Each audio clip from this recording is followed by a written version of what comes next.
And Governor Ralph Northam is shutting down all 75 DMV customer service centers effective tomorrow, but stopped short of closing bars and restaurants.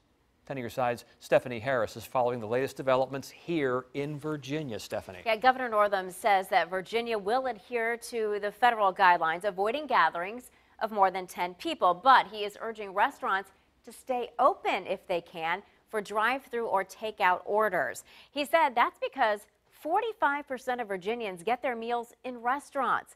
So instead of asking restaurants to close, he wants the to-go and the drive-through services running. He says people, though, just need to use common sense. 7 new cases of coronavirus in the Commonwealth since yesterday, 2 of them with no known exposure. We strongly urge those aged 65 and over to self-quarantine. Older people are most at risk for severe outcomes, but the health commissioner warned young Virginians, don't assume you'll be fine.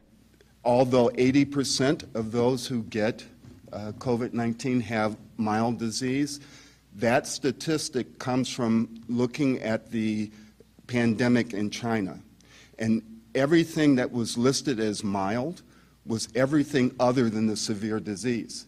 Officials said testing is ramping up, but we're still short on tests and protective gear for healthcare workers. The state is working with hospitals for the potential surge of patients. How they can convert, for example, operating rooms that have ventilators into care areas when they cancel elective surgery, should that be required. At the national level, much is being done to try to stop the bleeding financially. Americans need cash now, and the president wants to get cash now. And I mean now, in the next 2 weeks. The Secretary of Treasury says that means checks sent directly to Americans. Meantime, he says, file your taxes if you can to get your refund. And if you owe a payment to the IRS, you can defer up to $1 million as an individual. And the reason why we're doing $1 million is that covers lots of pass-throughs and small businesses, and $10 million to corporations, interest-free and penalty-free for 90 days.